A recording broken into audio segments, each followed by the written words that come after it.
If you take people, and I've told you this, and you expose them voluntarily to things that they are avoiding and are afraid of, that they know they need to overcome in order to meet their goals, their self-defined goals. If you can teach people to stand up in the face of the things they're afraid of, they get stronger. And you don't know what the upper limits to that are, because you might ask yourself, like, if for 10 years, if you didn't avoid doing what you knew you needed to do, by your own definitions, right, within the value structure that you've created to the degree that you've done that, what would you be like? Well, there are remarkable people who come into the world from time to time, and there are people who do find out over decades-long periods what they could be like if they were who they were, if they spoke their being forward. And they get stronger and stronger and stronger, and we don't know the limits to that. We do not know the limits to that. And so you could say, well, in part, perhaps the reason that you're suffering unbearably can be left at your feet, because you're not everything you could be, and you know it. And of course, that's a terrible thing to admit, and it's a terrible thing to consider, but there's real promise in it, right? Because it means that perhaps there's another way that you could look at the world, and another way that you could act in the world, so what it would reflect back to you would be much better than what it reflects back to you now. And then the second part of that is, well, imagine that many people did that, because we've done a lot as human beings. We've done a lot of remarkable things, and I've told you already, I think before, that today, for example, about 250,000 people will be lifted out of abject poverty, and about 300,000 people attached to the electrical power grid. We're lifting people out of poverty collectively at a faster rate that's ever occurred in the history of humankind by a huge margin. And that's been going on unbelievably quickly since the year 2000. The UN had planned to have poverty between 2000 and 2015, and it was accomplished by 2013. So there's inequality developing in many places, and you hear lots of political agitation about that. But overall, the tide is lifting everyone up, and that's a great thing, and we have no idea how fast we could multiply that if people got their act together and really aimed at it. Because, my experience is with people that we're probably running at about 51% of our capacity. You can think about this yourselves. I often ask undergraduates how many hours a day you waste, or how many hours a week you waste, and the classic answer is something like 4 to 6 hours a day.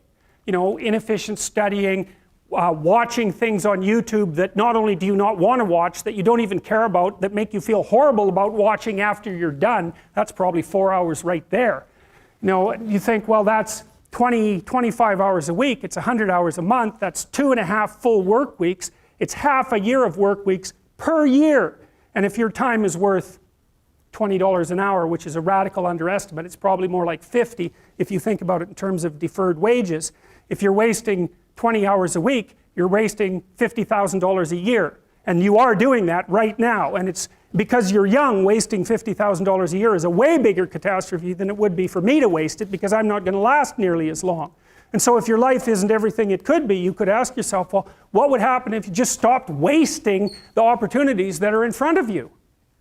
You'd be who knows how much more efficient, 10 times more efficient, 20 times more efficient. That's the Pareto distribution. You have no idea how efficient people get. It's off the charts.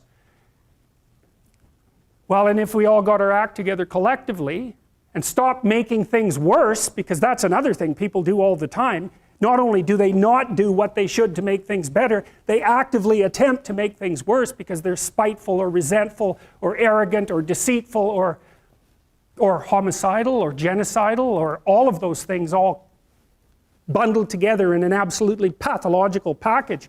If people stopped really, really trying just to make things worse, we have no idea how much better they would get just because of that. So there's this weird dynamic that's part of the existential system of ideas between human vulnerability, social judgment, both of which are major causes of suffering, and the failure of individuals to adopt the responsibility that they know they should adopt. And that's the thing that's interesting too, is that, and like another thing I've often asked my undergraduate classes is, there's this idea that people have a conscience. And you know what the conscience is. It's this feeling or voice you have in your head just before you do something that you know is stupid, telling you that probably you shouldn't do that stupid thing. You don't have to listen to it, strangely enough. But you go ahead and do it anyways, and then, of course, exactly what the conscience told you was going to happen inevitably happens, so that you feel even stupider about it than you would if it happened by accident. Because you know, I knew this was going to happen, I got a warning it was going to happen, and I went and did it anyways. And the funny thing too is that that conscience operates within people, and we really don't understand what the hell that is. So you might say, well, what would happen if you abided by your conscience for 5 years or for 10 years? What sort of position might you be in? What sort of family might you have? What sort of relationship might you be able to forge?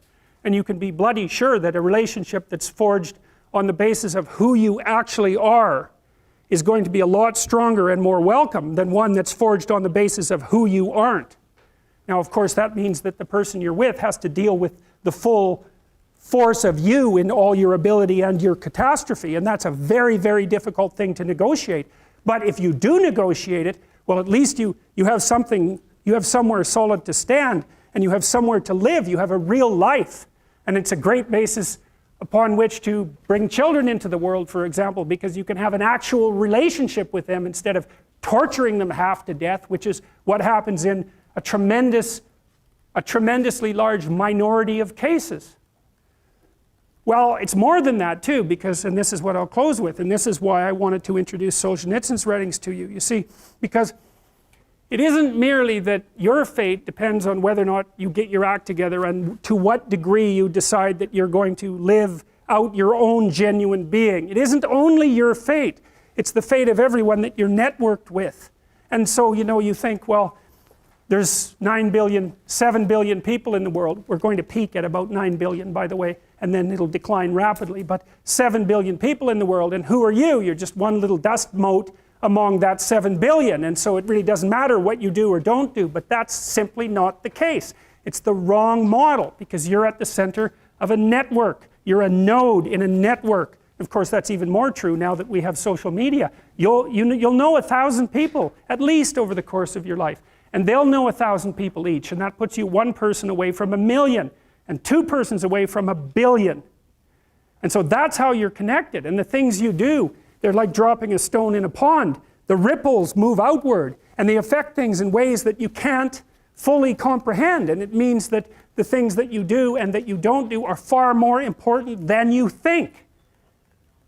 And so if you act that way, of course, the terror of realizing that is that it actually starts to matter what you do. And you might say, well, that's better than living a meaningless existence. It's better for it to matter. But I mean, if you really asked yourself, would you be so sure if you had the choice? I can live with no responsibility whatsoever. The price I pay is that nothing matters.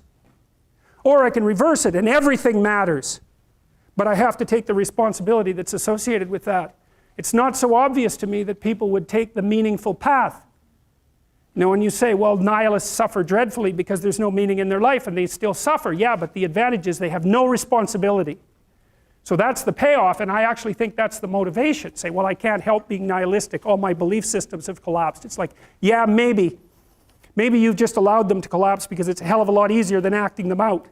And the price you pay is some meaningless suffering, but you can always whine about that and people will feel sorry for you, and you have the option of taking the pathway of the martyr, so that's a pretty good deal, all things considered, especially when the alternative is to bear your burden properly and to live forthrightly in the world. Well, what Solzhenitsyn figured out, and so many people in the 20th century, it's not just him, even though he's the best example, is that if you live a pathological life, you pathologize your society.